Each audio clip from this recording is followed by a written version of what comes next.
श्री गुरुवे नमः। श्री जानकी वल्लभो विजयते। चलकर सीता जी के स्वयंवर को देखना चाहिए। देखिए ईश्वर किसको बढ़ाई देते हैं। लक्ष्मण जी ने कहा, हे नाथ, जिस पर आपकी कृपा होगी वही बढ़ाई का पात्र होगा। इस श्रेष्ठ वाणी को सुनकर सब मुनि प्रसन्न हुए। सभी ने सुख मानकर आशीर्वाद दिया। फिर मुनियों के समूह सहित कृपालु श्री रामचंद्र जी धनुष यज्ञशाला देखने गए। दोनों भाई रंगभूमि में आए हैं, ऐसी खबर जब सब नगर वासियों ने पाई, तब बालक, जवान, बूढ़े, स्त्री, पुरुष सभी घर और काम काज को भुलाकर चल दिए। जब जनक जी ने देखा कि बड़ी भीड़ हो गई है, तब उन्होंने सब विश्वास पात्र सेवकों को बुला लिया और कहा, तुम लोग तुरंत सब लोगों के पास जाओ और सब किसी को यथा योग्य आसन दो। उन सेवकों ने कोमल और नम्र वचन कहकर उत्तम, मध्यम, नीच और लघु स्त्री पुरुष को अपने अपने योग्य स्थान पर बैठाया। उसी समय राजकुमार राम और लक्ष्मण वहां आए। वे ऐसे सुंदर हैं मानो साक्षात मनोहरता ही उनके शरीर पर छा रही हो। सुंदर, सांवला और गोरा उनका शरीर है। वे गुणों के समुद्र, चतुर और उत्तम वीर हैं।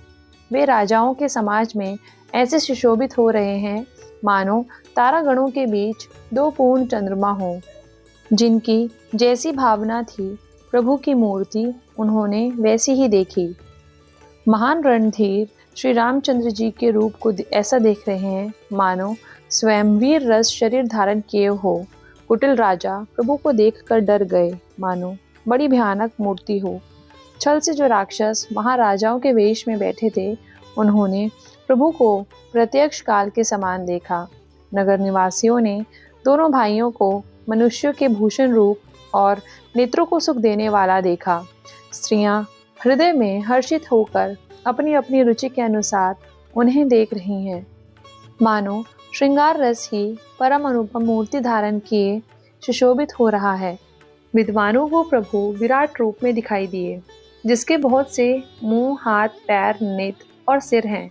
जनक जी के सजातीय प्रभु को किस प्रकार देख रहे हैं, जैसे सगे सज्जन प्रिय लगते हैं। जनक समेत रानियां उन्हें अपने बच्चे के समान देख रही हैं। उनकी प्रीति का वर्णन नहीं किया जा सकता। योगियों को वे शांत, शुद्ध, सम और स्वतः प्रकाश परम तत्व के स्वरूप में दिखे। हरि भक्तों ने दोनों भाइयों को सब सुखों के देने वाले इष्ट देव के समान देखा। सीता जी जिस भाव से श्री रामचंद्र जी को देख रही हैं, वह स्नेह और सुख तो कहने में ही नहीं आता। उस स्नेह और सुख का वे हृदय में अनुभव कर रही हैं, पर वे भी उसे कह नहीं सकती। फिर कोई कभी उसे किस प्रकार कह सकता है।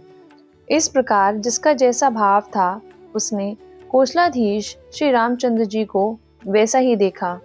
सुंदर, सांवले और गोरे शरीर वाले तथा विश्व भर के नेत्रों को चुराने वाले कौशलाधीश के कुमार राज समाज में ऐसे सुशोभित हो रहे हैं। दोनों मूर्तियां स्वभाव से ही मन को हरने वाली हैं। करोड़ों कामदेवों की उपमा भी उनके लिए तुच्छ है। उनके सुंदर मुख शरद के चंद्रमा की भी निंदा करने वाला है और कमल के समान नेत्र मन को बहुत ही भाते हैं। सुंदर चितवन कामदेव के भी मन को हरने वाली है। वह हृदय को बहुत ही प्यारी लगती है, पर उसका वर्णन नहीं किया जा सकता। सुंदर गाल हैं, कानों में चंचल कुंडल हैं, ठोड़ी और अधर सुंदर हैं, कोमल वाणी है। हंसी चंद्रमा की किरणों का तिरस्कार करने वाली है। भौहें टेढ़ी और नासिका मनोहर है। चौड़े ललाट पर तिलक झलक रहे हैं। काले घुंघराले बालों को देखकर भौरों की पंक्तियां भी लजा जाती हैं। पीली चौकोनी टोपियां सिरों पर सुशोभित हैं, जिनके बीचों बीच में फूलों की कलियां बनाई हुई हैं। शंख के समान सुंदर गले में मनोहर 3 रेखाएं हैं, जो मानो तीनों लोकों की सुंदरता की सीमा है। हृदयों पर गज मुक्ताओं के सुंदर कंठे और तुलसी की मालाएं सुशोभित हैं। उनके कंधे बैलों के कंधे की तरह ऊंचे तथा पुष्ट हैं। खड़े होने की शान सिंह की सी है और भुजाएं विशाल एवं बल के भंडार हैं। कमर में तरकस और पीतांबर बांधे हैं। हाथों में बाण और बाएं सुंदर कंधों पर धनुष तथा पीले यज्ञोपवीत सुशोभित हैं। नख से लेकर शिखा तक सब अंग सुंदर है। उन पर महान शोभा छाई हुई है। उन्हें देखकर सब लोग सुखी हुए। नेत्र एकटक हैं और पुतलियां भी नहीं चलते। जनक जी दोनों भाइयों को देखकर हर्षित हुए। तब उन्होंने जाकर मुनि के चरण कमल पकड़ लिए, विनती करके अपनी कथा सुनाई और मुनि को सारी रंगभूमि दिखलाई। मुनि के साथ दोनों श्रेष्ठ राजकुमार जहाँ जहाँ जाते हैं वहाँ वहाँ सब कोई आश्चर्यचकित हो देखने लगते हैं। सबने राम जी को अपनी अपनी ओर ही मुख किए हुए देखा, परंतु इसका कुछ भी रहस्य कोई नहीं जान सका। मुनि ने राजा से कहा, रंगभूमि की रचना बड़ी सुंदर है। विश्वामित्र जैसे निष्प्रह विरक्त और ज्ञानी मुनि से रचना की प्रशंसा सुनकर राजा प्रसन्न हुए और उन्हें बड़ा सुख मिला। सब मंचों में से एक मंच अधिक सुंदर, उज्जवल और विशाल था। स्वयं राजा ने मुनि सहित दोनों भाइयों को उस पर बिठाया। प्रभु को देखकर सब राजा हृदय में ऐसे हार गए जैसे पूर्ण चंद्रमा के उदय होने पर तारे प्रकाशहीन हो जाते हैं। उनके तेज को देखकर सबके मन में ऐसा विश्वास हो गया कि श्री रामचंद्र जी ही धनुष को तोड़ेंगे, इसमें संदेह नहीं। इधर उनके रूप को देखकर सबके मन में यह निश्चय हो गया कि शिवजी के विशाल धनुष को जो संभव है न टूट सके, बिना तोड़े भी सीता जी श्री रामचंद्र जी के ही गले में जयमाला डालेगी, अर्थात दोनों तरह से हमारी हार होगी और विजय श्री रामचंद्र जी के हाथ रहेगी। यूँ सोचकर वे कहने लगे, हे भाई, ऐसा विचार कर यश, प्रताप, बल और तेज गवा कर अपने अपने घर चलो। दूसरे राजा जो अविवेक से अंधे हो रहे थे और अभिमानी थे, यह बात सुनकर बहुत हंसे। उन्होंने कहा, धनुष तोड़ने पर भी विवाह होना कठिन है, फिर बिना तोड़े तो राजकुमारी को ब्याह ही कौन सकता है। काल ही क्यों ना हो, एक बार तो सीता के लिए उसे भी हम युद्ध में जीत लेंगे।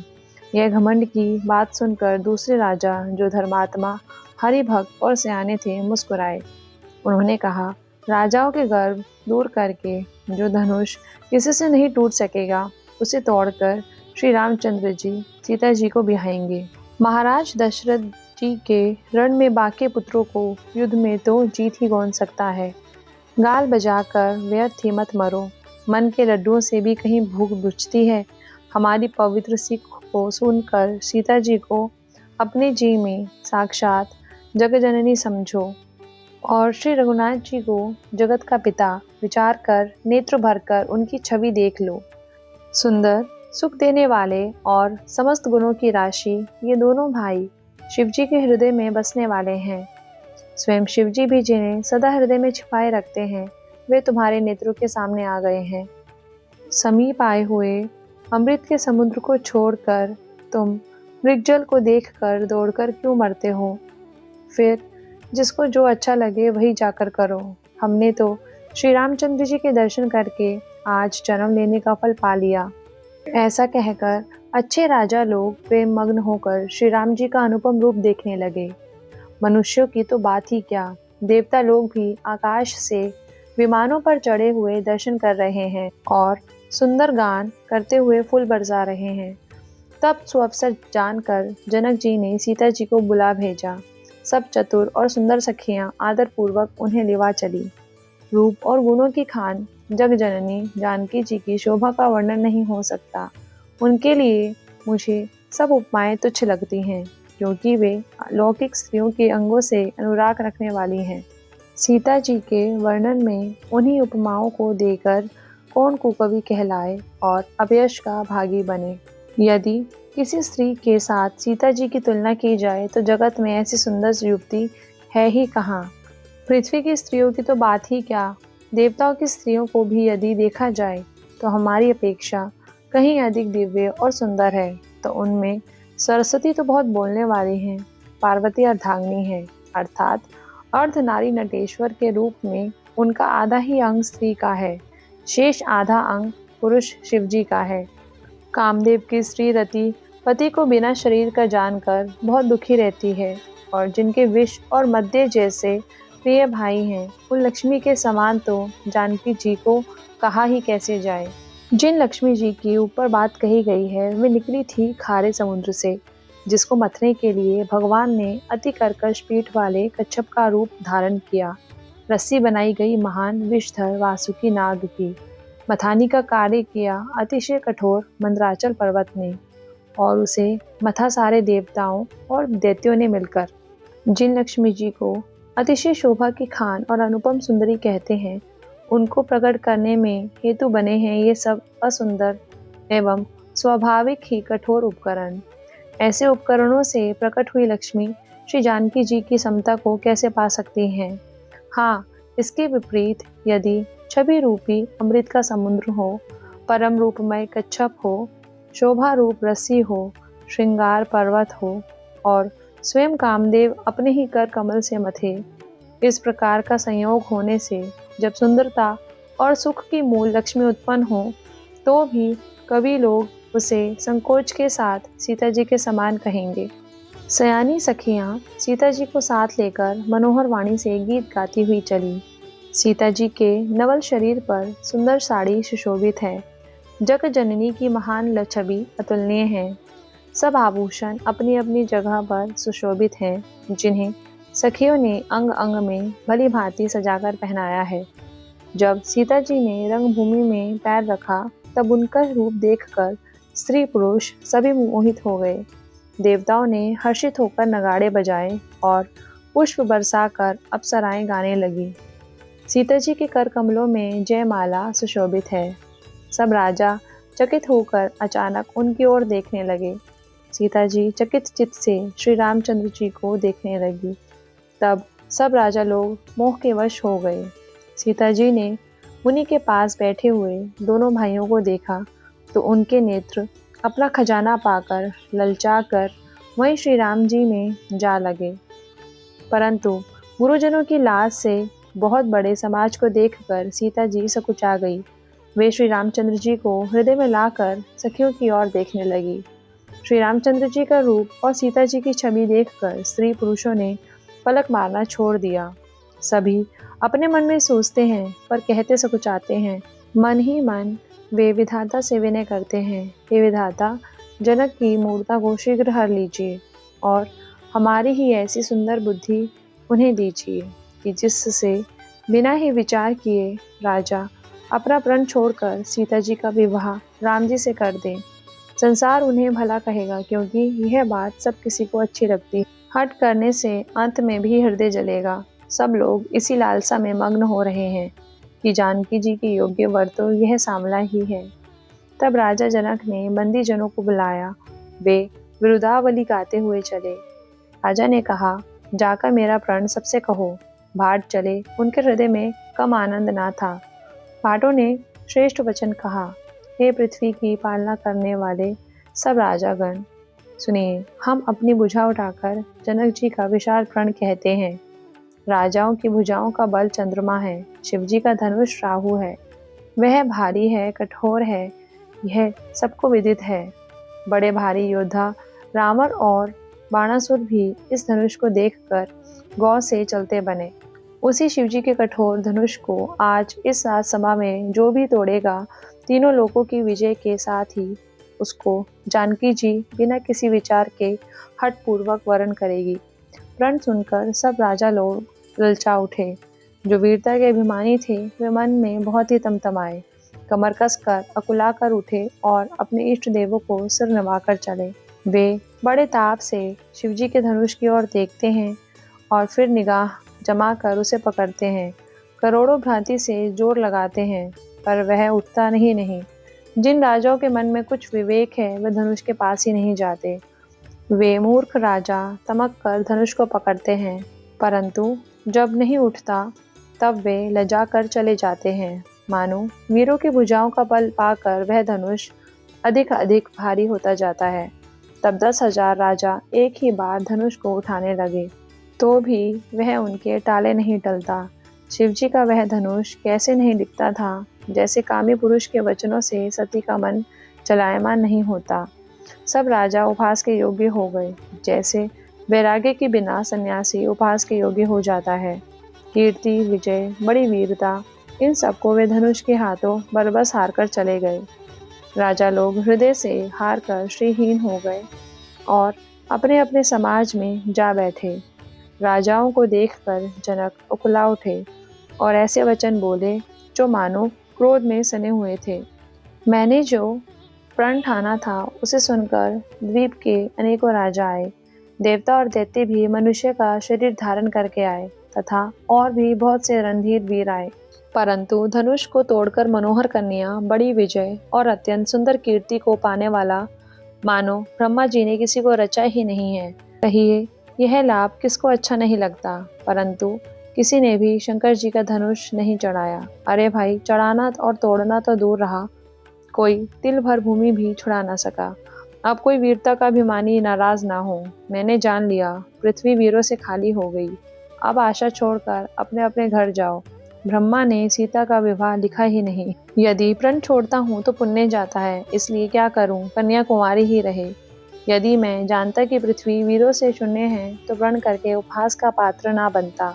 जनक के वचन सुनकर सभी स्त्री पुरुष जानकी जी की ओर देखकर दुखी हुए, परंतु लक्ष्मण जी तमतमा उठे। उनकी भौहें टेढ़ी हो गईं, होठ फड़कने लगे और नेत्र क्रोध से लाल हो गए। श्री रघुवीर जी के डर से कुछ कह तो सकते नहीं, पर जनक के वचन उन्हें बांध से लगे।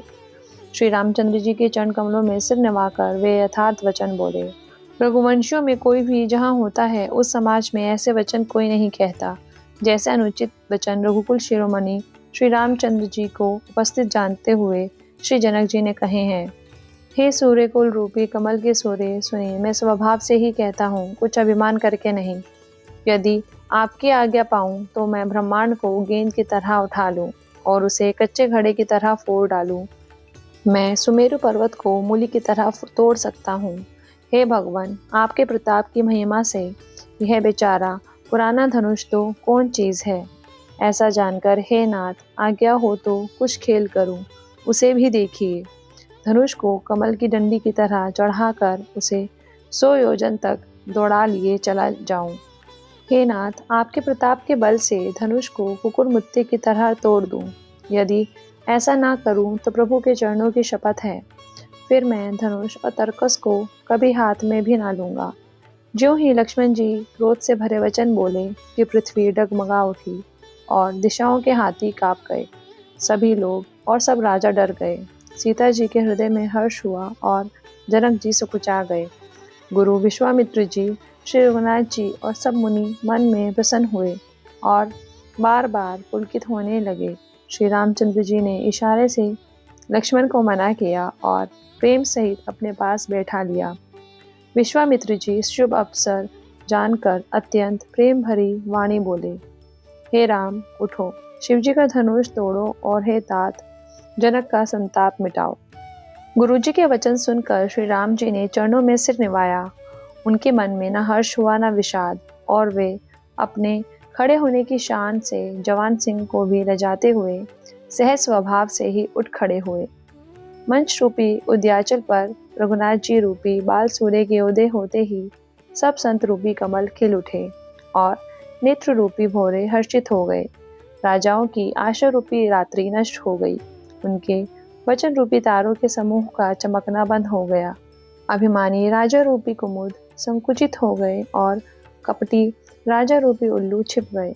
मुनि और देवता रूपी चकवे शोक रहित हो गए। वे फूल बरसाकर अपनी सेवा प्रकट कर रहे हैं। प्रेम सहित गुरु के चरणों की वंदना करके श्री रामचंद्र जी ने मुनियों से आज्ञा मांगी।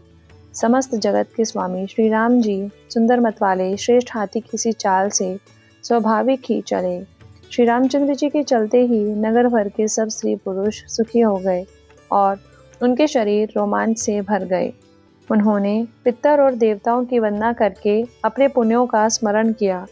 यदि हमारे पुण्यों का कुछ भी प्रभाव हो तो हे गणेश गोसाई, रामचंद्र जी शिवजी के धनुष को कमल की डंडी की भांति तोड़ डालें। श्री रामचंद्र जी को प्रेम के साथ देखकर और सखियों को समीप बुलाकर सीता जी की माता स्नेहवश विलख कर ये वचन बोली।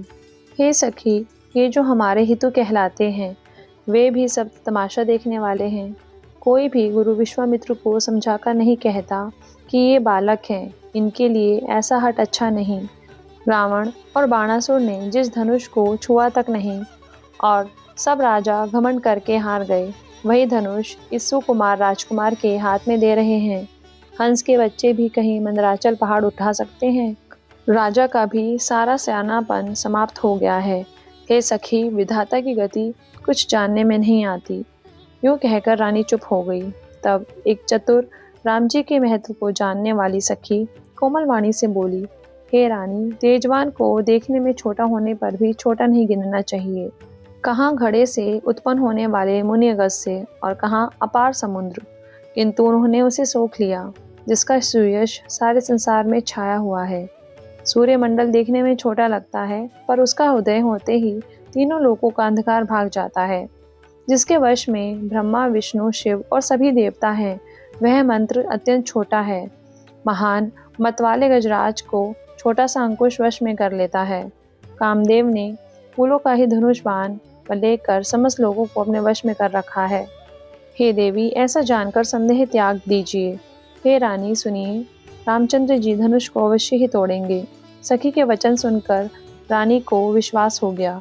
उनकी उदासी मिट गई और श्री राम जी के प्रति उनका प्रेम अत्यंत बढ़ गया। उस समय श्री रामचंद्र जी को देखकर सीता जी भयभीत हृदय से जिस देवता से विनती कर रही है, वे व्याकुल होकर मन ही मन मना रही है, हे महेश भवानी, मुझ पर प्रसन्न होइए। मैंने आपकी जो सेवा की है उसे सफल कीजिए और मुझ पर स्नेह करके धनुष के भारीपन को हर लीजिए। हे गणों के नायक, वर देने वाले देवता गणेश जी, मैंने आज ही के लिए तुम्हारी सेवा की थी।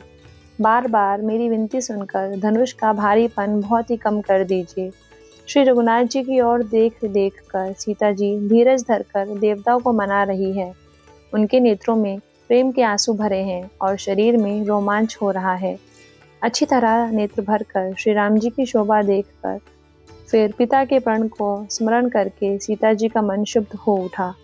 वे मन ही मन कहने लगी, अहो, पिताजी ने बड़ा ही कठिन हठ ठाना है।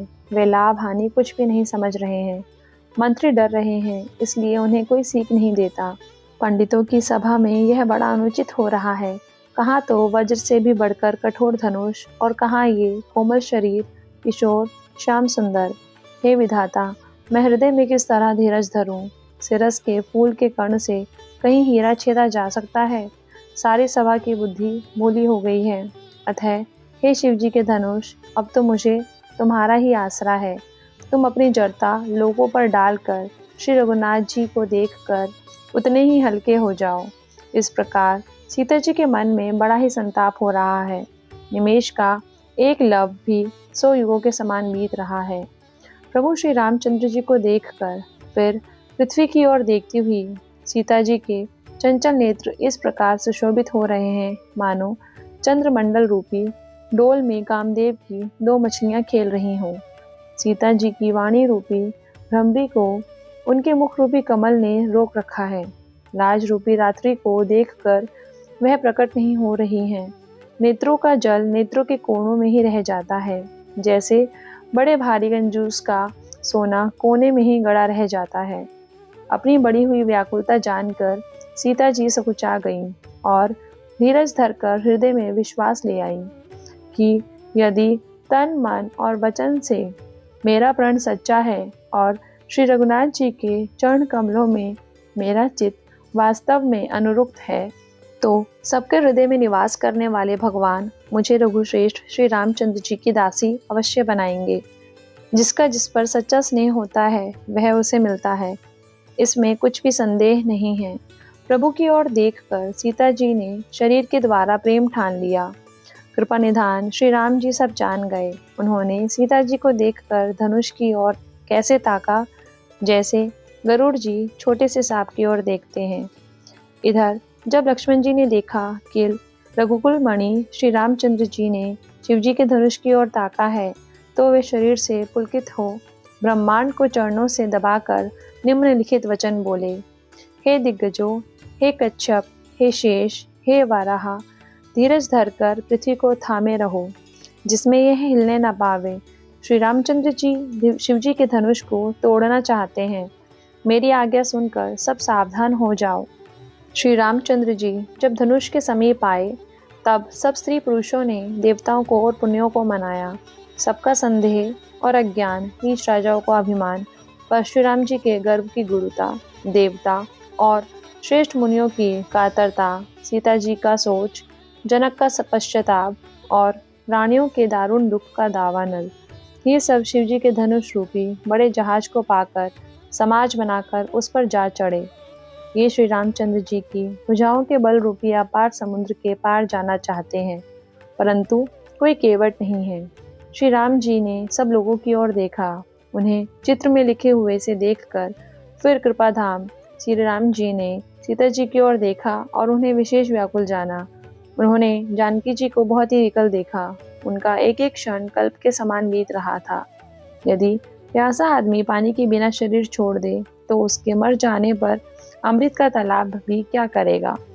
सारी खेती के सूख जाने पर वर्षा किस काम की, समय बीत जाने पर फिर पछताने से क्या लाभ।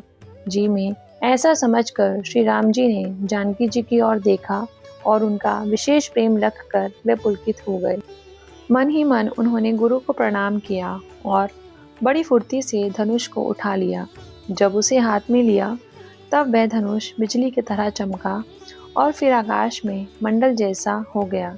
लेते, चढ़ाते और जोर से खींचते हुए किसी ने नहीं लखा, अर्थात ये तीनों काम इतनी फुर्ती से हुए कि धनुष को कब उठाया, कब चढ़ाया और कब खींचा, इसका किसी को पता नहीं लगा। सबने श्री रामचंद्र जी को धनुष खींचे खड़े देखा।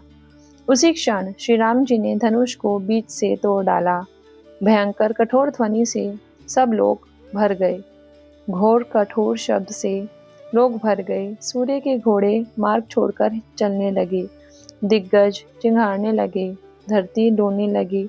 शेष, वाराह और कच्छप कलमला उठे। देवता, राक्षस और मुनि कानों पर हाथ रखकर सब व्याकुल होकर विचारने लगे। तुलसीदास जी कहते हैं, जब सबको निश्चय हो गया कि श्री राम जी ने धनुष को तोड़ डाला है, तब सब श्री रामचंद्र जी की जय बोलने लगे। शिव जी का धनुष जहाज है और श्री रामचंद्र जी की भुजाओं का बल समुद्र है। धनुष टूटने से वह सारा समाज डूब गया जो मोहवश पहले इस जहाज पर चढ़ा था। प्रभु ने धनुष के दोनों टुकड़े पृथ्वी पर डाल दिए। यह देखकर सब लोग सुखी हुए। विश्वामित्र रूपी पवित्र समुद्र में, जिसमें प्रेम रूपी सुंदर अथाह जल भरा है, राम रूपी पूर्ण चंद्रमा को देखकर पुलकावली रूपी भारी लहरें बढ़ने लगी। आकाश में बड़े जोर से नगाड़े बजने लगे और देवांगनाएं गान करके नाचने लगी। ब्रह्मा आदि देवता, सिद्ध और मुनीश्वर लोग प्रभु की प्रशंसा कर रहे हैं और आशीर्वाद दे रहे हैं। वे रंग बिरंगे फूल और मालाएं बरसा रहे हैं। किन्नर लोग रसीले गीत गा रहे हैं। सारे ब्रह्मांड में जय जयकार की ध्वनि छा गई, जिसमें धनुष टूटने की ध्वनि जान ही नहीं पड़ती। जहाँ तहाँ स्त्री पुरुष प्रसन्न होकर कह रहे हैं कि श्री रामचंद्र जी ने शिव जी के भारी धनुष को तोड़ डाला। धीर बुद्धि वाले भाट, मागध और सूत लोग विरुद्धावली का बखान कर रहे हैं। सब लोग घोड़े, हाथी, धन, मणि और वस्त्र निछावर कर रहे हैं। झांझ, मृदंग, शंख, शहनाई, भेरी, ढोल और सुहावने नगाड़े आदि बहुत प्रकार के सुंदर बाजे बज रहे हैं। जहाँ तहाँ युवतियाँ मंगल गीत गा रही हैं। सखियों सहित रानी अत्यंत हर्षित हुई, मानो सूखते हुए धान पर पानी पड़ गया हो। जनक जी ने सोच त्याग कर सुख प्राप्त किया, मानो तैरते तैरते थके हुए पुरुष ने था पा ली हो। धनुष टूट जाने पर राजा लोग ऐसे श्रीहीन हो गए जैसे दिन में दीपक की शोभा जाती रहती है। सीता जी का सुख किस प्रकार वर्णन किया जाए, जैसे चातकी स्वाति का जल पा गई हो। श्री राम जी को लक्ष्मण जी किस प्रकार देख रहे हैं, जैसे चंद्रमा को चकोर का बच्चा देख रहा हो। तब शतानंद जी ने आज्ञा दी और सीता जी ने श्री राम जी के पास गमन किया। साथ में सुंदर चतुर सखियां मंगलाचार के गीत गा रही हैं। सीता जी बाल हंसनी की चाल से चली, उनके अंगों में अपार शोभा है। सखियों के बीच में सीता जी कैसी शोभित हो रही हैं, जैसे बहुत सी छवियों के बीच में महाछवि हो। कर कमल में सुंदर जयमाला है, जिसमें विश्व विजय की शोभा छाई हुई है। सीता जी के शरीर में संकोच है, पर मन में परम उत्साह है। उनका यह गुप्त प्रेम किसी को जान नहीं पड़ रहा है। समीप जाकर श्री राम जी की शोभा देखकर राजकुमारी सीता जी चित्र में लिखी ही सी रह गईं। चतुर सखी ने यह दशा देखकर समझाकर कहा, सुहावनी जयमाला पहनाओ। यह सुनकर सीता जी ने दोनों हाथों से माला उठाई, पर प्रेम के विवश होने से पहनाई नहीं जाती। उस समय उनके हाथ ऐसे सुशोभित हो रहे हैं मानो डंडियों सहित दो कमल चंद्रमा को डरते हुए जयमाला दे रहे हों। इस छवि को देखकर सखियां गाने लगी। तब सीता जी ने श्री राम जी के गले में जयमाला पहना दी। श्री रघुनाथ जी के हृदय पर जयमाला देखकर देवता फूल बरसाने लगे। समस्त राजागण इस प्रकार सुकुचा गए मानो सूर्य को देखकर कुमुदों का समूह सिकुड़ गया हो। नगर और आकाश में बाजे बजने लगे। दुष्ट लोग उदास हो गए और सज्जन लोग सब प्रसन्न हो गए। देवता, किन्नर, मनुष्य, नाग और मुनीश्वर जय जयकार करके आशीर्वाद दे रहे हैं। देवताओं की स्त्रियां नाचती गाती हैं। बार बार हाथों से पुष्पों की अंजलियां छूट रही हैं। जहां तहां ब्राह्मण वेद ध्वनि कर रहे हैं और पाठ लोग विरुदावली बखान रहे हैं। पृथ्वी, पाताल और स्वर्ग तीनों लोकों में यश फैल गया कि श्री रामचंद्र जी ने धनुष तोड़ दिया और सीता जी को वरण कर लिया। नगर के नर नारी आरती कर रहे हैं और अपनी पूंजी को भुलाकर निछावर कर रहे हैं। श्री सीताराम जी की जोड़ी ऐसे सुशोभित हो रही है मानो सुंदरता और श्रृंगार रस एकत्र हो गए हों। सखियां कह रही हैं, हे सीते, स्वामी के चरण छुओ। किंतु सीता जी अत्यंत भयभीत हुई उनके चरण नहीं छूती। गौतम जी की स्त्री अहिल्या की गति का स्मरण करके सीता जी श्री राम जी के चरणों को हाथों से स्पर्श नहीं कर रही। सीता जी की अलौकिक प्रीति जानकर रघुकुल मणि श्री रामचंद्र जी मन में हंसे। उस समय सीता जी को देखकर कुछ राजा लोग ललचा उठे। वे दुष्ट कपूत और मूढ़ राजा मन में बहुत तमतमाए। वे अभागे उठ उठकर कवच पहनकर जहां तहां गाल बजाने लगे। कोई कहते हैं, सीता को छीन लो और दोनों राजकुमारों को पकड़कर बांध लो। धनुष तोड़ने से ही चाह नहीं सरेगी। हमारे जीते जी राजकुमारी को कौन ब्याह सकता है। यदि जनक कुछ सहायता करे तो युद्ध में दोनों भाइयों सहित उसे भी जीत लो। यह वचन सुनकर साधु राजा बोले, इस निर्लज सराज समाज को देखकर तो लाज भी लजा गई। अरे तुम्हारा बल, प्रताप, वीरता, बड़ाई और नाक तो धनुष के साथ ही चली गई। वही वीरता थी कि अब कहीं से मिली है। ऐसी दुष्ट बुद्धि है, तभी तो विधाता ने तुम्हारे मुख पर कालिख लगा दी। ईर्ष्या, घमंड और क्रोध छोड़कर नेत्र भरकर श्री राम जी की छवि को देख लो। लक्ष्मण के क्रोध का प्रबल अग्नि जानकर उसमें पतंगा मत बनो।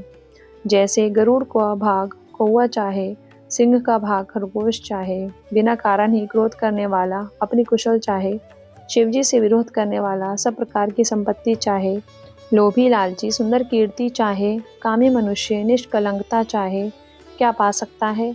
और जैसे श्रीहरि के चरणों से विमुख मनुष्य परम गति चाहे, हे राजाओं, सीता के लिए तुम्हारा लालच भी वैसे ही व्यर्थ है। कोलाहल सुनकर सीता जी शंकित हो गईं। तब सखियां उन्हें वहां ले गईं जहां रानी थीं। श्री रामचंद्र जी मन में सीता जी के प्रेम का बखान करते हुए स्वाभाविक चाल से गुरु जी के पास चले। रानियों सहित सीता जी सोच के वश है कि ना जाने विधाता अब क्या करने वाले हैं। राजाओं के वचन सुनकर लक्ष्मण जी इधर उधर ताकते हैं, किंतु श्री रामचंद्र जी के डर से कुछ बोल नहीं सकते। उनके नेत्र लाल और भौहें टेढ़ी हो गईं और वे क्रोध से राजाओं की ओर देखने लगे मानो मतवाले हाथियों का झुंड देखकर सिंह के बच्चों को जोश आ गया हो। खलबली देखकर जनकपुर की स्त्रियां व्याकुल हो गई और सब मिलकर राजाओं को गालियां देने लगी। उसी मौके पर शिवजी का धनुष टूटना सुनकर रुकुकुल रूपी कमल के सूर्य परशुराम जी आए। इन्हें देखकर सब राजा सकुचा गए मानो बाज के झपटने पर बटेर लुक गए हों। गोरे शरीर पर विभूति बड़ी फब रही है और विशाल ललाट पर त्रिपुंड विशेष शोभा दे रहा है। सिर पर जटा है। सुंदर मुखचंद्र क्रोध के कारण कुछ लाल हो गया है। बोहें टेढ़ी और आंखें क्रोध से लाल हैं। सहज ही देखते हैं तो भी ऐसा जान पड़ता है मानो क्रोध कर रहे हैं। बैल के समान कंधे हैं, छाती और भुजाएं विशाल हैं। सुंदर यज्ञोपवीत धारण किए, माला पहने और मृग चर्म लिए हैं। कमर में मुनियों के वस्त्र और 2 तरकस बांधे हैं। हाथ में धनुष बाण और सुंदर कंधे पर फरसा धारण किए हैं। शांत वेश है, परंतु करनी बहुत कठोर है। स्वरूप का वर्णन नहीं किया जा सकता, मानो वीर रस ही मुनि का शरीर धारण करके जहाँ सब राजा लोग हैं वहाँ आ गया हो। परशुराम जी का भयानक वेश देखकर सब राजा व्याकुल हो उठे और पिता सहित अपना नाम कह कहकर सब दंडवत प्रणाम करने लगे। परशुराम जी हित समझकर भी सहज ही जिसकी ओर देख लेते हैं, वह समझता है मानो मेरी आयु पूरी हो गई। फिर जनक जी ने आकर सिर नवाया और सीता जी को बुलाकर प्रणाम कराया। परशुराम जी ने सीता जी को आशीर्वाद दिया। सखियां हर्षित हुई और वहां अब अधिक देर ठहरना ठीक ना समझकर वे सयानी सखियां उनको अपनी मंडी में ले आईं। फिर विश्वामित्र जी आकर मिले और उन्होंने दोनों भाइयों को उनके चरण कमलों पर गिराया। विश्वामित्र जी ने कहा, ये राम और लक्ष्मण राजा दशरथ के पुत्र हैं। उनकी सुंदर जोड़ी देखकर परशुराम जी ने आशीर्वाद दिया। कामदेव के अभिमत को छुड़ाने वाले श्री रामचंद्र जी के अपार रूप को देखकर उनके नेत्र थकित हो रहे। फिर सब देखकर जानते हुए भी अनजान की तरह जनक जी से पूछते हैं कि कहो, यह बड़ी भारी भीड़ कैसी है। उनके शरीर में क्रोध छा गया, जिस कारण सब राजा आए थे। राजा जनक ने सब समाचार कह सुनाए। जनक के वचन सुनकर परशुराम जी ने फिर कर दूसरी ओर देखा तो धनुष के टुकड़े पृथ्वी पर पड़े हुए दिखाई दिए। अत्यंत क्रोध से भरकर वे कठोर वचन बोले, रे मूर्ख जनक, बता धनुष किसने तोड़ा, उसे शीघ्र दिखा, नहीं तो अरे मूढ़, आज मैं जहाँ तक तेरा राज्य है वहाँ तक की पृथ्वी उलट दूंगा। राजा को अत्यंत डर लगा, जिसके कारण वे उत्तर नहीं देते। यह देखकर कुटिल राजा मन में बड़े प्रसन्न हुए। देवता, मुनि, नाग और नगर के स्त्री पुरुष सभी सोच करने लगे, सबके हृदय में बड़ा भय है। सीता जी की माता मन में पछता रही है कि हाय, विधाता ने अब बनी बनाई बात बिगाड़ दी। परशुराम जी का स्वभाव सुनकर सीता जी को आधा क्षण भी कल्प के समान बीतने लगा। तब श्री रामचंद्र जी सब लोगों को भयभीत देखकर और सीता जी को डरी हुई जानकर बोले, उनके हृदय में न कुछ हर्ष था न विषाद। मास पारायण नवा विश्राम।